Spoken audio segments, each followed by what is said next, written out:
A grey sky over New Jersey. A lone man in a passing car on an empty road home. One loaded, 45 tucked out of sight. And with that single hidden gun, the most feared man in the American biker underworld was finished. He wasn't a shooter that day. He wasn't in a war. He was driving home from a memorial for a dead brother, a 62-year-old man with long grey hair and a beard who looked less like a gang boss than a retired roadie. But the patch on his back said national president of the Pagans Motorcycle Club, and the record on file said convicted felon. And a felon with a loaded pistol is all the federal government needed. The empire he had spent his whole life building, an army he'd dragged back from the edge of irrelevance and made feared again from Long Island to the Carolinas, came apart over one traffic stop. No shootout. No last stand. Just a slow exhale from a man who had always known this moment was coming. His name was Keith Richter. In the biker world, they called him Conan the Barbarian. And to understand how one gun ended him, you have to understand how a man who started with nothing, no famous name, no crime family behind him, just a doorman's fists and a talent for violence, took a broken, drifting brotherhood and rebuilt it into one of the four most dangerous outlaw motorcycle gangs in America. This is the story of the Barbarian, who reactivated an army and the crack in the concrete that was there the entire time. It started, like almost everything in his world, with silence, and it ended with a phone that never rang. Because that's the first thing to understand about Conan Richter. When he finally took over, nobody had to call him. Not when a chapter fell, not when a president vanished, not when a clubhouse door got kicked in at 3 in the morning. They didn't call, because everyone already understood he was watching. A man in Maryland got told to shut his mouth and did. A new recruit in Jersey threw the wrong punch and simply disappeared. And somewhere between Delaware and Staten Island, a name started moving across tables again. Not loud, not shouted, just passed hand to hand like a warning. He's out. He hadn't led in years. He hadn't needed to, but discipline in his world moved like blood, quiet and everywhere, felt long before it was seen. To understand how one man came to rule an entire nation by silence, you have to go back to the club he inherited and the sorry state it was in when he found it. And you have to understand what the Pagans actually are, because the most ruthless army is not a figure of speech. The Pagans were never supposed to be an afterthought. Lou Dobkin founded the club in 1959 in Prince George's County, Maryland, a handful of men in blue denim jackets, riding Triumph motorcycles, and within a few years they had hardened into one of the original one-percenter outfits. The outlaw clubs that wore the diamond patch, announcing they were the 1% of riders no law could tame. The Pagans don't just claim to wear that patch. They claim they invented it, that the phrase came out of a newspaper account after a Maryland motorcycle race in the mid-1960s branded them the 1% who caused all the trouble, and that every other club in America copied the idea from them. Whether or not that origin is exactly true, it tells you how the Pagans see themselves, not as imitators of the Hells Angels, but as the source. Let me say one thing, and then I won't bring it up again. I have gathered everything you could possibly imagine about bikers and hidden secrets into this book. Available at my website, theinvestigator.com. If you want it, it is there. That is all. By the 1960s, they had written a formal constitution and built a real command structure, and they made one gesture the club still repeats like scripture. They set the salary of their national president to match the salary of the President of the United States, $100,000 a year, and called it a show of class. At the top of the whole organization sat, and still sits, the Mother Club, a board of roughly 13 of the most senior members who set policy, hand down internal discipline, approve the opening of every new chapter, and personally appoint the president and vice president of the entire nation. This was not a loose crew of weekend riders getting drunk in a field. It was a corporation of violence with a chain of command, and for decades the FBI has ranked it among the big 4 outlaw motorcycle gangs in the country, standing right beside the Hells Angels, the Outlaws, and the Bandidos. But there was always something different about the Pagans, and everyone in the underworld knew it. Where the Hells Angels ran the West Coast and the Outlaws owned the Midwest, the Pagans were an East Coast animal, dug deep into Pennsylvania, New York, New Jersey, the Carolinas, the whole industrial belt from the Delaware Valley down through Appalachia. And where the other big clubs cultivated a careful image of cold, corporate organization, the pagans embraced the opposite. They were the cowboys, less structured, more volatile, quicker to reach for a weapon, and buried deeper in the drug culture than any of their rivals. Other clubs sold drugs. The pagans, by reputation, lived in them. That wildness made them genuinely frightening. You cannot predict a man who doesn't seem to fear consequences, and it wove them tightly into the older world of the American mafia. One pagan, Anthony Rocky LaRocca, was the nephew of a Pittsburgh mob boss and acted as a living bridge between the motorcycle club and the crime family. The pagans weren't outsiders to organized crime. They were a limb of it, and that limb touched everything. Where the Italian mob preferred the shadows, the pagans provided the muscle and the streets running methamphetamine and cocaine and pills up and down the East Coast, taxing the strip clubs and the biker bars, moving stolen goods, collecting debts that no bank would ever record. The club's structure made it durable in a way loose gangs never are. The mother club at the top, chapter presidents beneath, a sergeant-at-arms in every chapter to enforce the will of the whole, and a probationary system that made every man earn his colors over years of subservience before he could be trusted with anything real. It was a machine designed to absorb losses and keep running, and for half a century it did. That durability is exactly why federal law enforcement has spent decades trying to break it, and exactly why it has never fully succeeded. You can arrest a chapter, you cannot arrest an idea stitched onto 10,000 backs. And of the big four, the pagans were the ones nobody wanted to corner. The Hells Angels had the global brand, and the Outlaws had the Midwest locked down. But the pagans had something harder to counter, a reputation for doing the reckless thing, the thing that made no strategic sense, purely to prove they would. They were the club that would walk into a room full of Hells Angels and start swinging when they were outnumbered. They were the club whose members would beat a rival with a baseball bat in a gas station in broad daylight. Their deep ties to speed and cocaine gave the whole organization a live-wire unpredictability that even other outlaws found unnerving, because you can plan around a rational enemy, and you cannot plan around a man who genuinely does not care whether he walks away. That was the weapon at the core of the pagan mystique. Not numbers, not money, but the credible promise that they were willing to go further than you were. Conan Richter did not invent that reputation, but he was about to weaponize it on a national scale and aim it at the biggest clubs in the country. Now, hold that reputation in your mind, the wild, feared, mafia-connected East Coast club, because the whole tragedy of Conan Richter is that by the time he found it, that reputation was a memory. By the middle of the 2010s, the pagans were drifting. For years, the club had limped forward under a caretaker national president, a placeholder, good on paper, quiet in public, invisible at exactly the moments the club needed a spine. The pagans were getting louder but growing weaker. Their territory was thin, their respect was thinner, funds were being misused, and the code, the old unwritten law that had held the club together for half a century, had softened from scripture into a suggestion. In the words of the men inside it, the club was losing its nerve, drifting somewhere that was costing it the one thing an outlaw army cannot afford to lose: fear. And it showed at the only place that matters. At the biggest tables in the outlaw world, the ones where the Hells Angels and the Outlaws and the Mongols quietly carve up the country, the pagans were no longer taken seriously. They had lost their seat. A club that loses its seat at that table does not stay a club for long, because rivals notice weakness the way sharks notice blood. Territory gets taken. Members start looking for the exit, or worse, for a stronger flag to follow. The pagan nation in the mid-2010s was a body that had forgotten how to bleed the old way. And somewhere in the ranks, a man who remembered exactly how it was done had been sitting very still, watching, and saying nothing at all. To understand why an entire nation would eventually fall in line behind that man without a single phone call, you have to go back to where he learned his one great lesson, that violence, applied precisely, speaks louder than any title on any patch. You have to go back to a strip club on Long Island and a bouncer who would not break. Long Island, the late 1990s. Keith Richter was not yet a legend. He was the pagans' national sergeant-at-arms, the single most feared job in any outlaw motorcycle club. The sergeant-at-arms is not a politician and not a diplomat. He is the enforcer.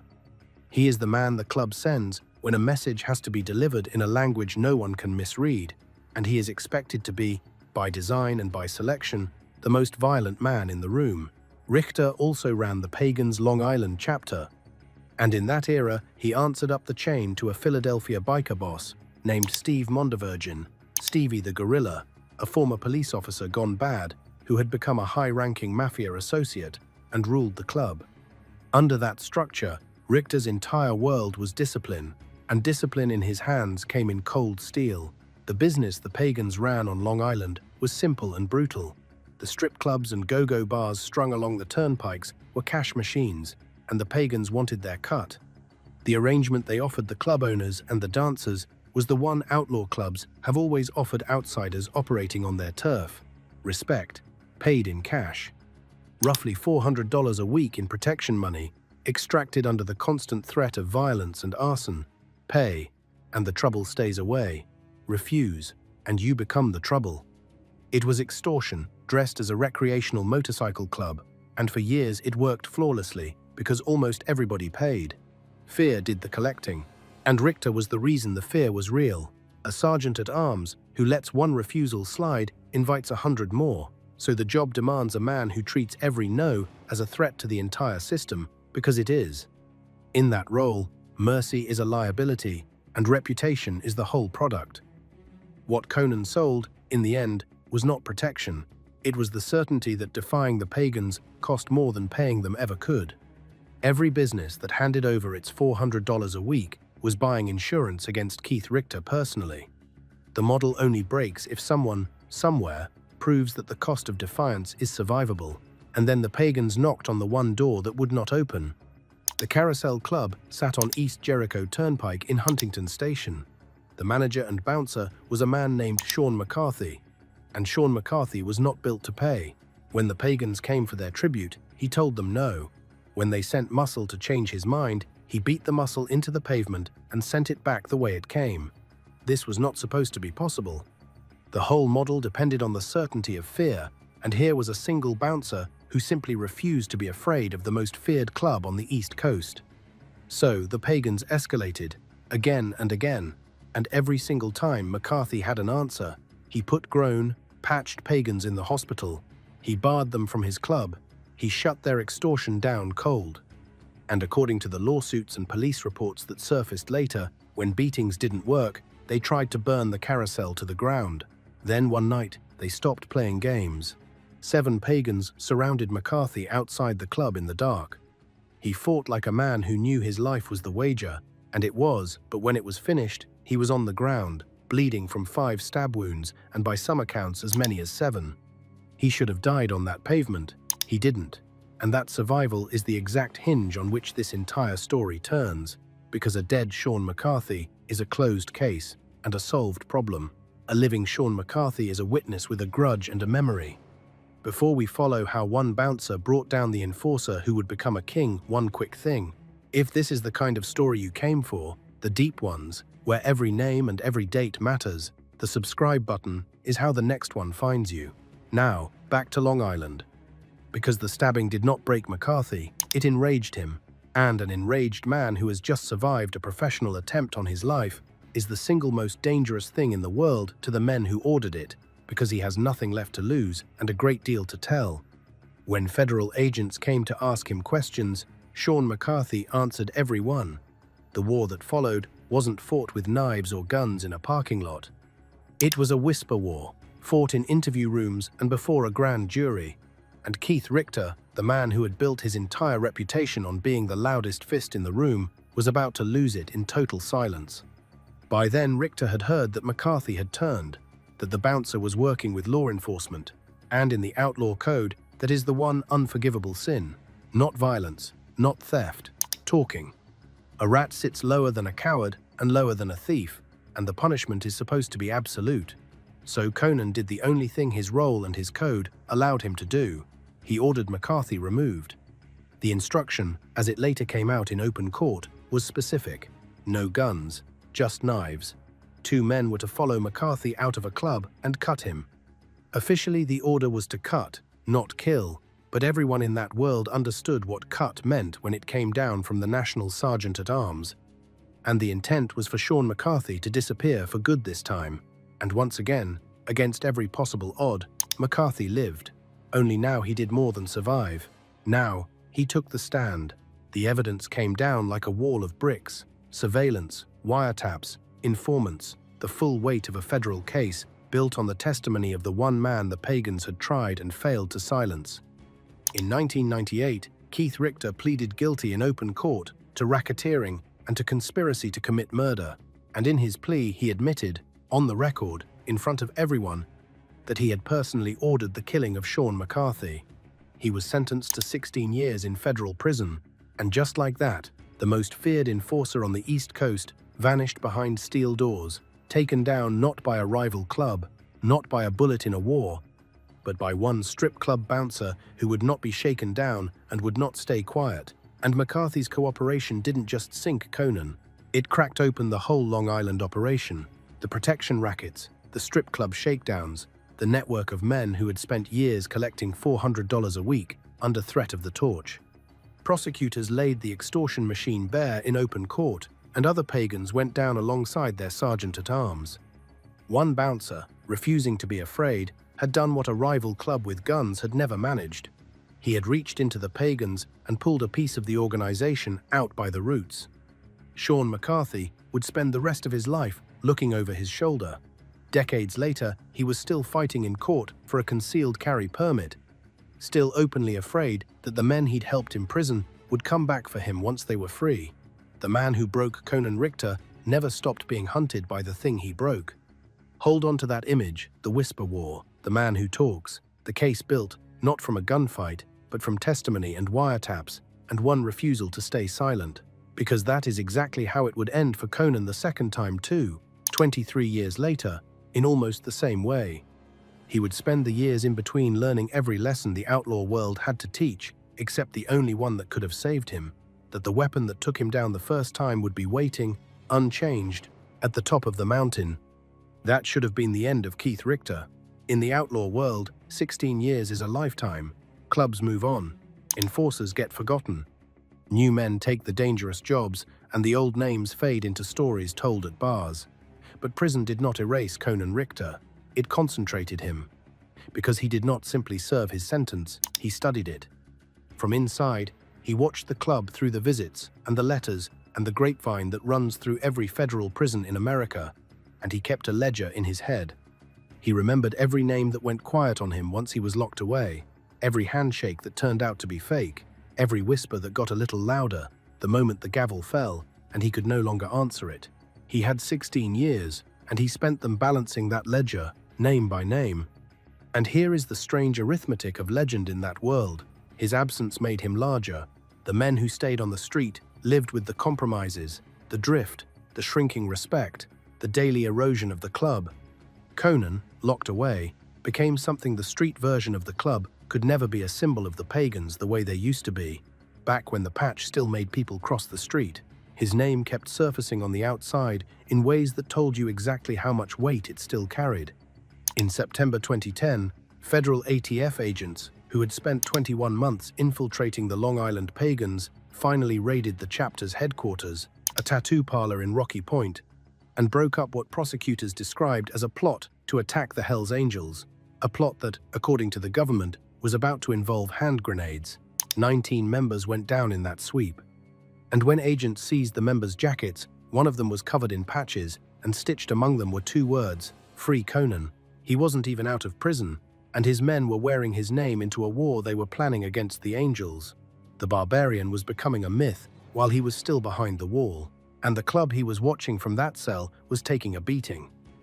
The years of Conan's incarceration were open season on the pagans.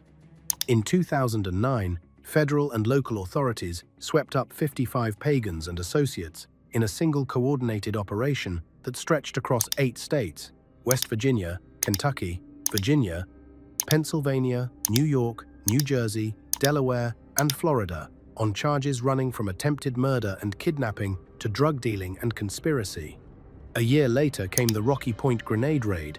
Chapter after chapter, the club bled members to the courts while its caretaker leadership drifted, and every man who went down, every plea, every gap in the ranks was one more data point Conan filed away behind those steel doors. He was learning, in real time, exactly how the government took the club apart, which pressure points cracked, which men folded, which chapters were rotten. He wasn't just balancing a ledger of personal betrayals anymore. He was studying the anatomy of his own organization's weakness, the way a general studies a lost battle so he never loses it the same way twice. And myths, when they finally walk free, do not come back looking for their old job. They come back for the throne. To understand what he was going to inherit and why it was worth taking, you have to understand the enemy the pagans had been bleeding against for decades, because it becomes the whole logic of what Conan does next. The pagans and the Hells Angels have hated each other for 2 generations, and on the East Coast, that hatred is total. The clearest snapshot of it came in February 2002 at an indoor motorcycle and tattoo expo on Long Island called the Hellraiser Ball. The Hells Angels were there. So, uninvited, were 73 pagans who had shown up for one reason: to confront the angels on what the pagans considered their ground. Dozens of them rushed the doors. The angels met them with violence. When the brawl was over, 10 people were wounded, and a Hells Angel had shot a pagan dead on the floor of the expo. 2 weeks later, a pagans-owned tattoo parlor in South Philadelphia was firebombed in answer. 73 pagans arrested in a single night, a dead man on the ground, a firebombing as a reply that is the temperature of the war Conan Richter was going to inherit. And that is the war he would deliberately, knowingly pour gasoline on. The gates opened in 2012. Conan Richter walked out after roughly 14 years into a club that barely resembled the one he'd left. His old boss's era was over. The mother club had gone soft. The caretaker president was steering the pagans in gentle circles, while every other big club grew sharper and hungrier. A lesser man would have chased the crown the moment his feet hit the pavement, made noise, forced a confrontation, and gotten himself killed or expelled inside a year. Conan did the exact opposite. He waited. He watched. For years, he moved quietly through the organization, saying little, taking nothing, letting the men simply see him, letting the contrast between the barbarian and the caretaker do its work without a word from him. He understood something most ambitious men never learn. If you let a club feel its own weakness long enough, it will eventually beg to be led. He did not campaign for power. He let power come looking for a spine, and then he became the spine. Think about the discipline that takes. 6 years is a long time to want something and do nothing visible about it, especially for a man whose entire identity was built on being the one who acts, the one who removes the problem, the one who answers every challenge with steel. But prison had taught Conan the value of patience, the way only 16 wasted years can teach it, and he understood that the caretaker president wasn't an obstacle to be attacked, he was an argument to be won. Every month the club drifted further, every table it got dropped from, every young member who grumbled that the pagans used to mean something, was another brick in Conan's case. He didn't have to tear the old leadership down. He just had to outlast it and let the men see, on their own, that the barbarian in the corner was the last living link to the club they wished they still belonged to. By the time he finally reached for power, most of the nation had already decided in its heart that it belonged to him. He didn't seize the throne so much as step into a seat the club had spent years hollowing out for him. By 2018, he was ready, and when he finally moved, it was less a war than a takeover. The men who tell this story call it a bloodless coup, and the phrase fits perfectly. Conan had spent years quietly assembling loyalists inside the organization, men who wanted the old, feared club back and saw in him the only one alive who could deliver it. When the moment came, the message to the sitting national president was simple and total: step down and hand over power, or be removed by force. He stepped down. There was no shootout, no bodies in a parking lot, no war. There didn't need to be. The threat of Conan was always heavier than the act of Conan, and where the mother club itself resisted, the resistance did not last long. According to accounts from inside the club, Conan brought the senior members of the mother club to heel in-person men, zip-tied and told, in the bluntest possible terms, that it was now his way or the highway.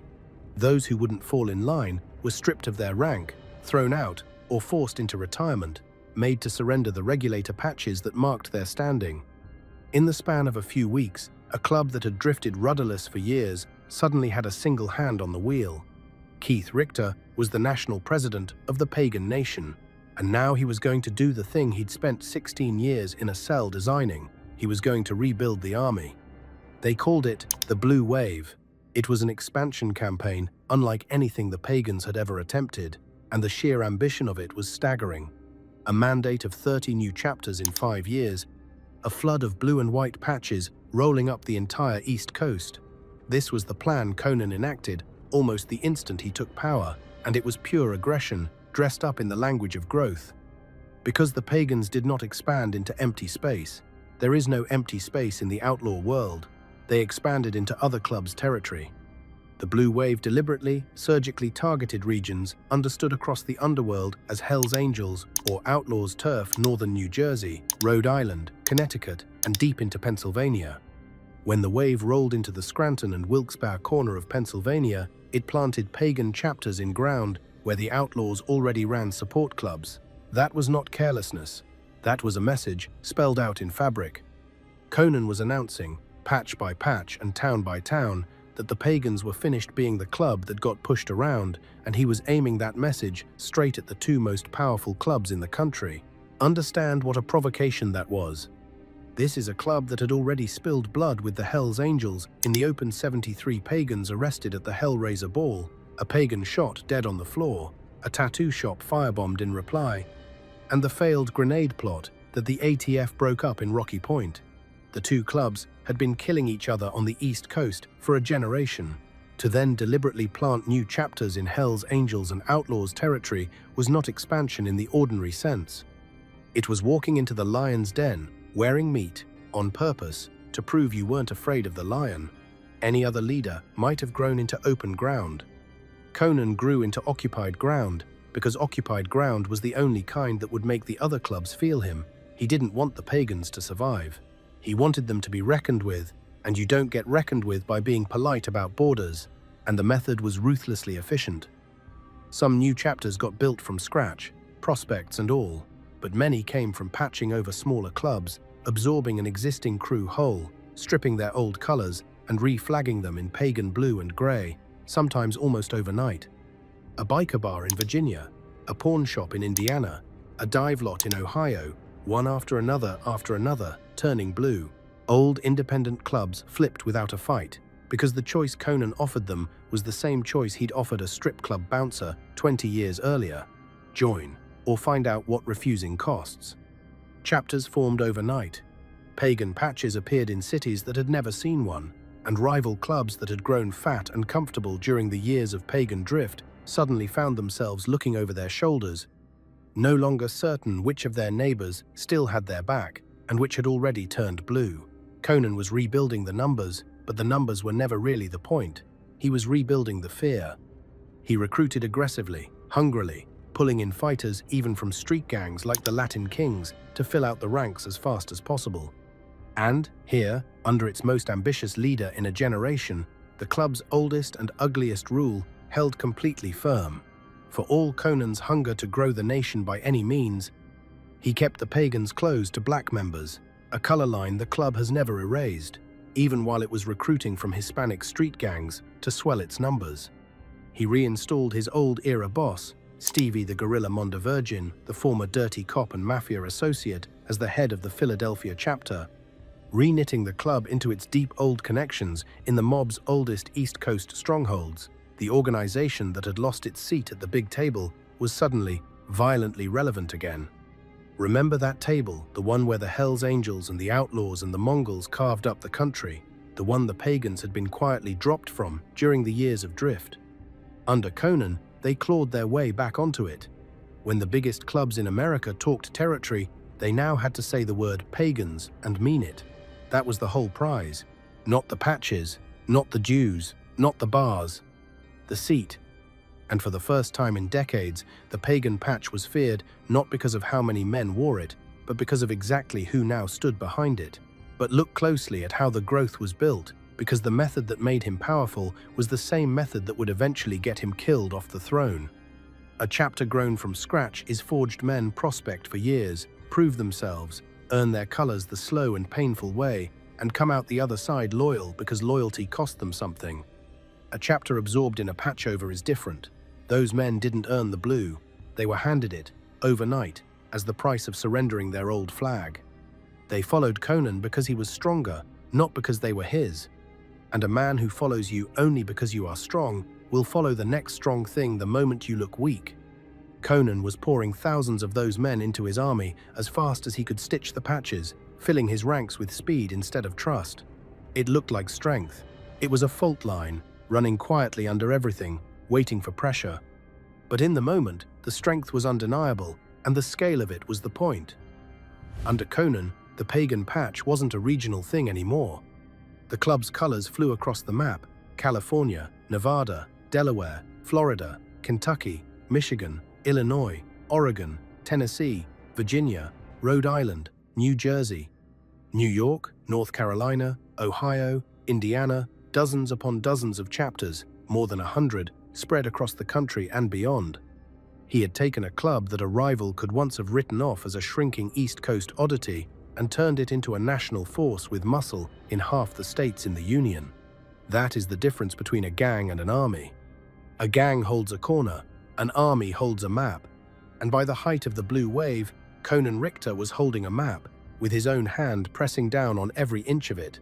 The men who followed him felt it in a way that's genuinely hard to convey from the outside. The people who cover the club described a leader with a football coach intensity, a man who could sit across from you for a couple of hours and leave you ready to run through a brick wall on his word. He bled blue. He wanted, openly and without apology, to be remembered as the man who dragged the pagans up to a level of status they had never held in their history. And by the raw numbers, he was doing exactly that. Organized crime journalists who tracked the club, like Scott Bernstein, documented the blue wave rolling through the Northeast in real time, chapter falling in behind chapter. Inside the organization, observers said there was more cohesion, more discipline, and more genuine responsibility at the top than the pagans had maybe ever had. The Cowboys finally had a general, and the general had a map with the whole East Coast on it. But command has a texture, and inside Conan's club, that texture was silence. The discipline pulled tight, like a drawstring. The rules hardened back into scripture. You moved with the tide, or you drowned beneath it, and everyone understood which. For a while, it worked beautifully. Chapters multiplying, rallies swelling, the club's reputation spreading like a sleeve tattoo, impossible to miss and impossible to undo. The pagan nation was no longer a fading regional presence. It was a genuine national threat, stitched together out of grit, fear, mafia memory, and Conan's own hand on the wheel. He had taken a fractured brotherhood and, for the first time in a generation, made it move like a single body. Here is the problem with building something that big, that fast, and that loud. Control makes you visible, and visibility, in the outlaw world, is precisely the moment the predators begin to circle. Every single patch Conan planted was also a flag on a map for the ATF, for the FBI, for the rival clubs whose turf he was openly stealing, and for the ghosts of every old beef he had left unsettled when the gates closed on him in 1998. They all watched the blue wave roll, and every one of them, in leather and in suits, started sharpening a knife. The government's method against outlaw clubs had been refined over decades, and it did not rely on winning gunfights. It relied on patience and paperwork. Federal agents infiltrate the ATF had already put 2 undercover men inside the Long Island Pagans for 21 months once before. They wiretap. They flip the weak link, offer a frightened member a way out, and build a racketeering case that treats the whole club as a single criminal enterprise, so that one man's crimes become every officer's evidence against the patch itself. It is slow, and it is nearly unstoppable once it starts, because it turns the club's own size against it. The bigger Conan made the pagans, the more surface area he gave the government to grab. Every new chapter was a new door for an informant to walk through. Every fast recruit was a new man who might, under enough pressure, decide that testifying was safer than staying silent, and the newer the blood, the faster that calculation tipped. Conan had spent his prison years learning exactly how this machine worked. Now he was feeding it, one blue patch at a time, and he could feel it closing. The violence that always comes with expansion arrived right on schedule, and it came from every direction at once. In April 2018, a pagan named Robert Deronde, known appropriately as Hellboy, beat a Hell's Angel with a baseball bat at a gas station in Newark, an attack that put him in prison for 4 years and that told the angels everything they needed to know about the tone of the new pagan regime. When the Blue Wave collided with rival crews on contested ground, the results turned bloody fast. In one shootout tied to the club's expansion, 2 pagans were shot dead and a rival biker had his throat cut. That was the price of riding into occupied territory, and Conan's men paid it in blood on both sides of the line. Meanwhile, the federal cases stacked up like cordwood. In New Jersey alone, prosecutors charged a run of high-ranking pagans with federal assault, 11 club members hit with charges across a single year, an unmistakable signal that the government had locked its full attention onto the club and had begun to squeeze. The feds had not forgotten Conan. They had seen this exact pattern before, a pagan power play, an enforcer assembling an army out of fear and patches, but they had never seen it this bold, this coordinated, or this fast. His expansion made him visible, and his visibility made him vulnerable. Most outlaw clubs are built, first and last, to survive. Conan had built his to dominate. And a thing built to dominate has no gentle setting. It either wins outright, or it breaks. The break, when it finally came, started the way it always does in that world, small, almost invisible, a routine run that ended in handcuffs. A clubhouse raided before anyone inside even realized they'd been watched. A name spoken once at a meeting, surfacing months later on a court docket. And then the worst rumor of all began moving quietly through the chapters, the one that eats an outlaw club from the inside, that someone was talking, that someone was wearing a wire, that someone had flipped. Law enforcement had stopped kicking down doors and started doing the far more dangerous thing, listening. They had eyes at the runs and ears in the meetings. They knew too much, too fast, and in that world there is only one explanation for that kind of knowledge. Somebody on the inside was feeding it to them. And this was the flaw baked into the Blue Wave from the very first day, the crack that was in the concrete the whole time, hidden under all that momentum. Conan had grown the club fast, too fast, and the new blood he had poured into the ranks did not bleed the way the old blood did. He had patched over men who hadn't put in the years, hadn't earned the trust the old and painful way, hadn't been forged in anything at all before they were handed colors. Some of them resented him for it, the men he'd absorbed, outranked, humiliated, and pushed around on his way up the map. And when the federal pressure finally came down on all of them, pressure makes people fold, and the newest, softest, least forged recruits folded first. The very speed that had made Conan powerful had also filled his army with men who had no real reason to die for him and every reason to save themselves. He never showed panic. That was never Conan's way. But the people who watched him closely said the change in him was visible if you knew where to look. His eyes stopped resting. His visits to the chapters got shorter, his words got fewer, and the weight of silence, the exact weapon he had used his entire life to control other men, turned all the way around and began pressing in on him. The same silence that had built his legend now isolated him completely, because in a brotherhood built on blood, once doubt gets into a room, no one knows who to trust. And the doubt spreads like smoke through every clubhouse he walked into. There is a terrible irony in how it turned on him. Silence had been Conan's masterpiece. He had ruled a nation, with it the unspoken certainty that he was always watching, the fear that made a phone call unnecessary, the quiet that did more work than any threat could. But silence is a blade with no handle. The same quiet that had kept his men in line now meant he could not tell who among them had gone quiet because they feared him, and who had gone quiet because they were wearing a wire. In a brotherhood that runs on the assumption that no one talks, the discovery that someone might have talked poisons everything at once. Suddenly, every shortened conversation, every dropped glance, every brother who lingered a beat too long at the clubhouse gate became a question with no answer. The weapon he had spent a lifetime perfecting was now pointed inward, and he had no defense against it, because he had built the whole club so that there would be no defense against it. He kept building anyway, kept showing up, kept behaving as if the foundation weren't cracking apart beneath his boots. But every wave, no matter how strong, eventually recedes. And Conan did not know how close the walls had already gotten. February 2021. Lancaster, Pennsylvania. Every year around that time, the Lancaster Pagans hold a memorial for a brother the club lost decades earlier, and the shot callers ride in from all over the country to honor his legacy. Conan was there, at the head of it, exactly where a national president is supposed to be. But somewhere at that gathering, someone made a phone call, not to a brother, to the authorities. The tip was specific, and it was deadly. Conan was leaving, headed back toward New York, and there was a gun in the vehicle he was traveling in. And here is the detail that says everything. The man who commanded an army across half the states in the country was heading home from that memorial without one. No caravan, no brothers flanking him, no wall of blue on the highway around their national president. Just Conan, on a grey day, on an empty road, the most feared biker in America, alone, exactly the way the walls he'd built had left him. The silence he'd used to rule had become the silence he lived in. And somewhere behind him on that road, the trap he'd never seen was already closing. What happened next did not look like the fall of an empire. It looked like nothing at all. A basic traffic stop on a grey day, somewhere in Mercer County, New Jersey, as he made his way home. A uniform at the window, license and registration.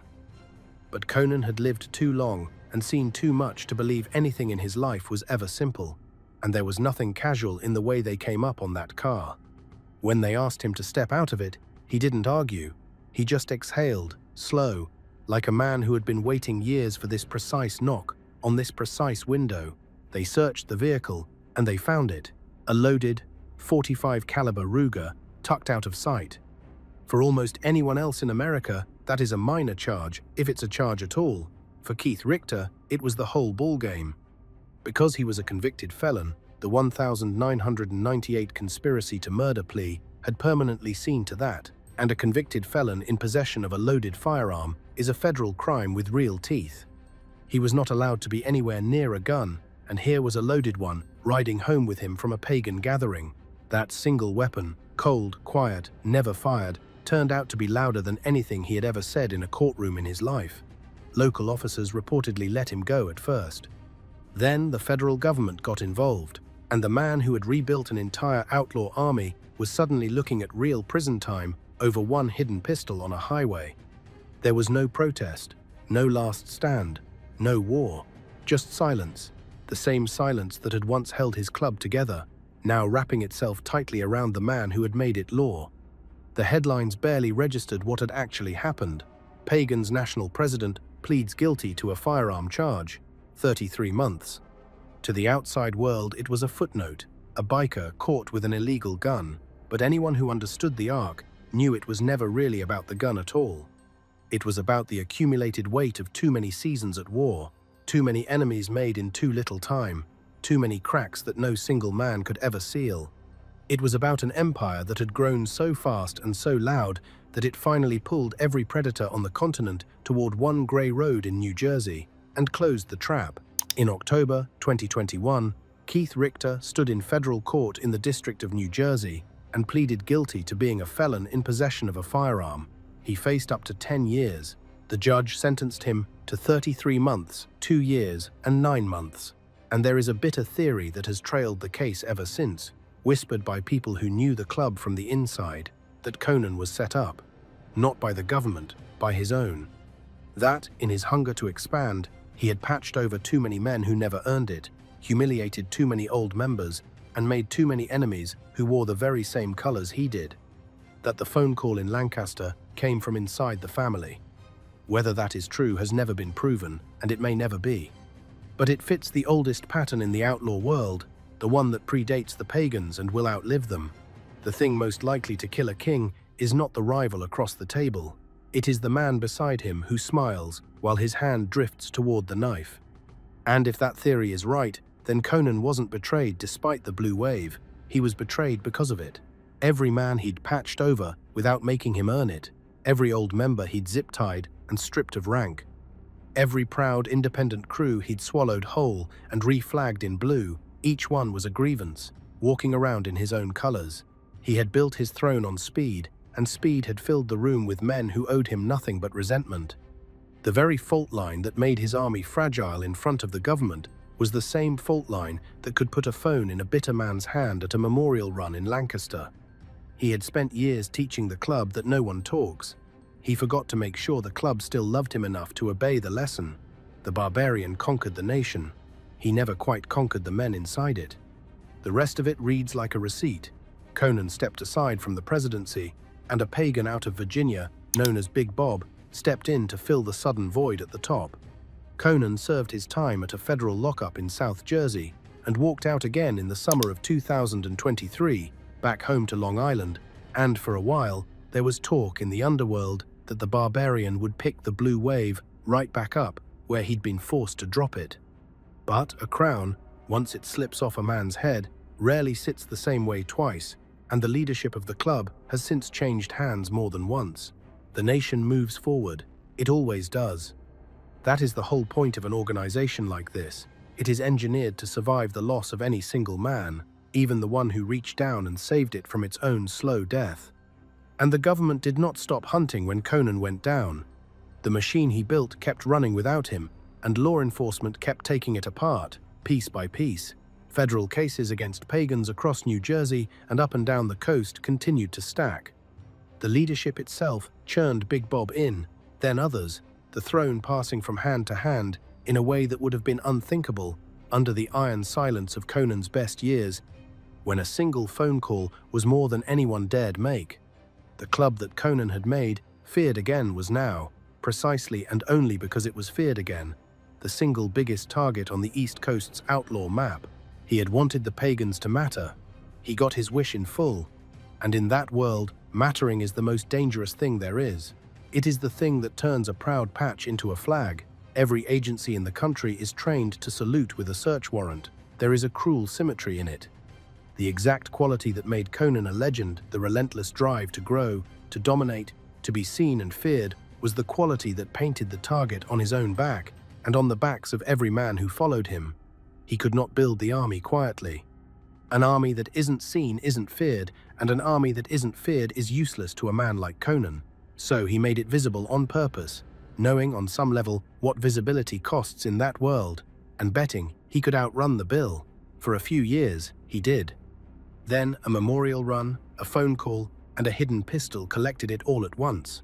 Step all the way back and look at the shape of the whole life, and a single unbroken line runs through it. A nobody with a doorman's fists talks his way into the most violent job in one of the most violent clubs in America. He builds a fearsome reputation on the bodies of the men who wouldn't pay until one strip club bouncer, who wouldn't break and wouldn't stay quiet, sends him to prison for 16 years. He turns that cell into a classroom, keeps a ledger of every man who abandoned him, and walks out a living myth. He waits 6 long, silent years, and then takes an entire nation without firing a single shot. He rebuilds a drifting, disrespected, half-forgotten club into one of the 4 most feared outlaw armies in the country, a mandate of 30 chapters in 5 years. Blue patches rolling straight over Hell's Angels and Outlaws' turf, the cowboys finally marching like one hand.